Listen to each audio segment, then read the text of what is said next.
Hey, this is Sarah with Precision Camera in Austin, Texas, and today I have the brand new Fuji X-H1 flagship mirrorless camera. I'm out at Fareground, Austin, here at 111. It's a brand new food hall that just opened in downtown. We're gonna test it out. So a lot of the specs in this camera look pretty familiar to other Fuji models. We have the 24 megapixel X-Trans APS-C sensor. We have same autofocus system, 325 points. There's a little bit of a tweak there though, we'll get to that in a little bit. Same processor, X Processor Pro. That's probably about where the similarities end. Let's talk about the body first, because it's noticeably different. It's 25% thicker than the XT2. It's made out of magnesium alloy, just like the XT2. There's more weather sealed points simply because there's now more buttons on this guy. Something you'll notice right off the bat, we have a top LCD. This is something that we haven't seen in a Fuji camera outside of the medium format GFX. And this camera honestly feels like a mini GFX in your hands. Because of that, they've removed the exposure compensation dial and moved it to be a small little button right here that is nice and pronounced. Like other Fuji cameras, we do have our dedicated shutter speed dial, our dedicated ISO dial. If you're shooting with a fixed aperture lens from Fuji, we have our aperture dial on here. They're also going to give us a front dial and a back dial, which can be used for these features. If we start talking about the back of the camera, we have a vertical tilting LCD. This is new.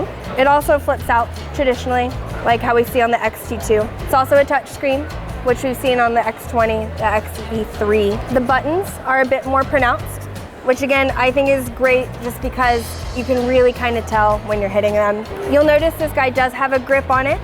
It's available in a kit. If you add the grip, the boost is going to not only give you 2 more batteries, so 3 total batteries, but you're also going to get an improved mechanical frame rate up to 11 frames per second.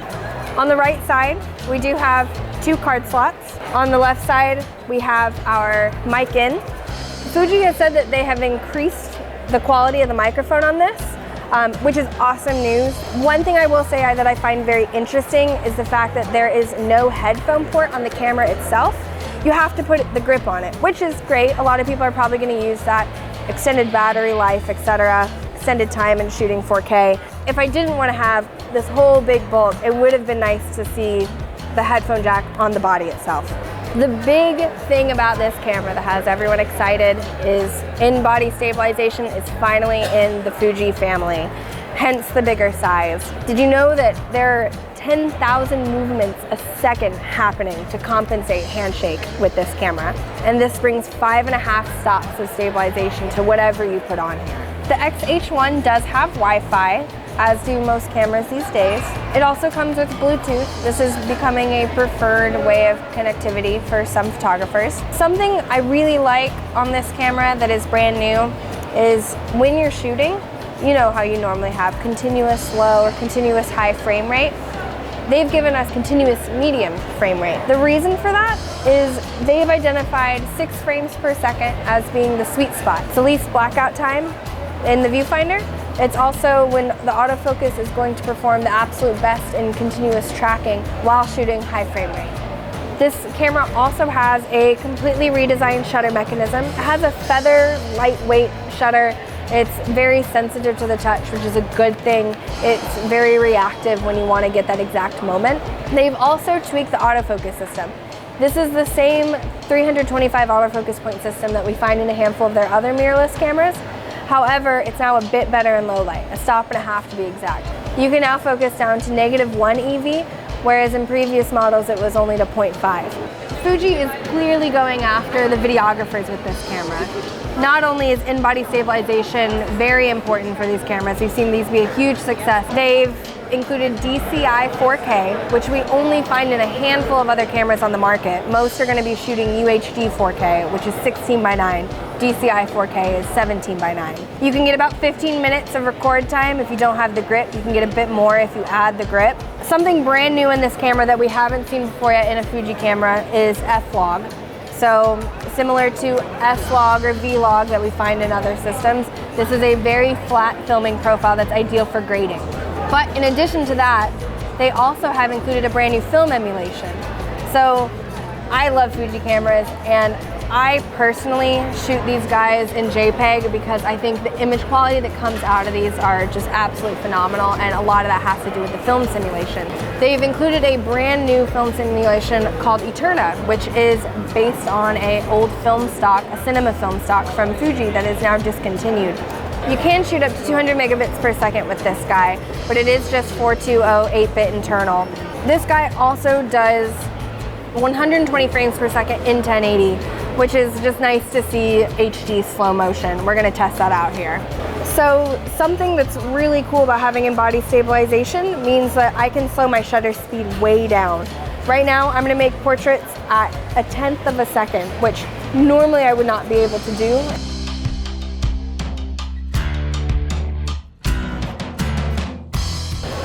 That's 1/10 of a second. That's incredibly sharp. Let's do some more.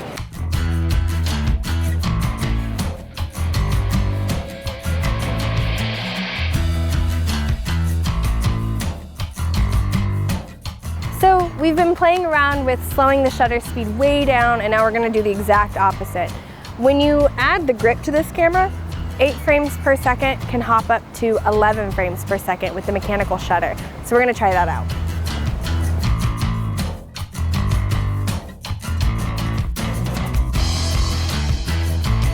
So that was 8 frames per second. Now we're gonna try 11 frames per second.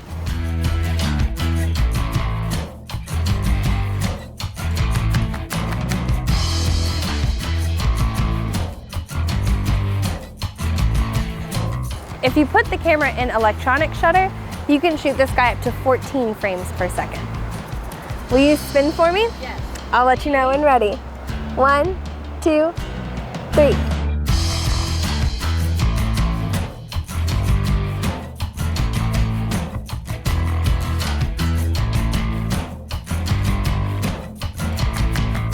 We've had a lot of fun making some stills with this camera, but now I want to test out the video.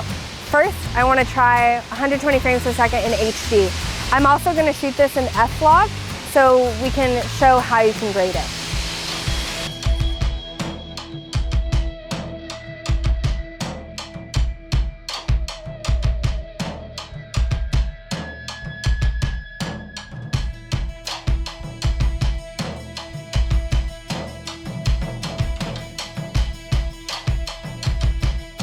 The Fuji X-H1 has certainly claimed its spot at the top of the Fuji mirrorless lineup.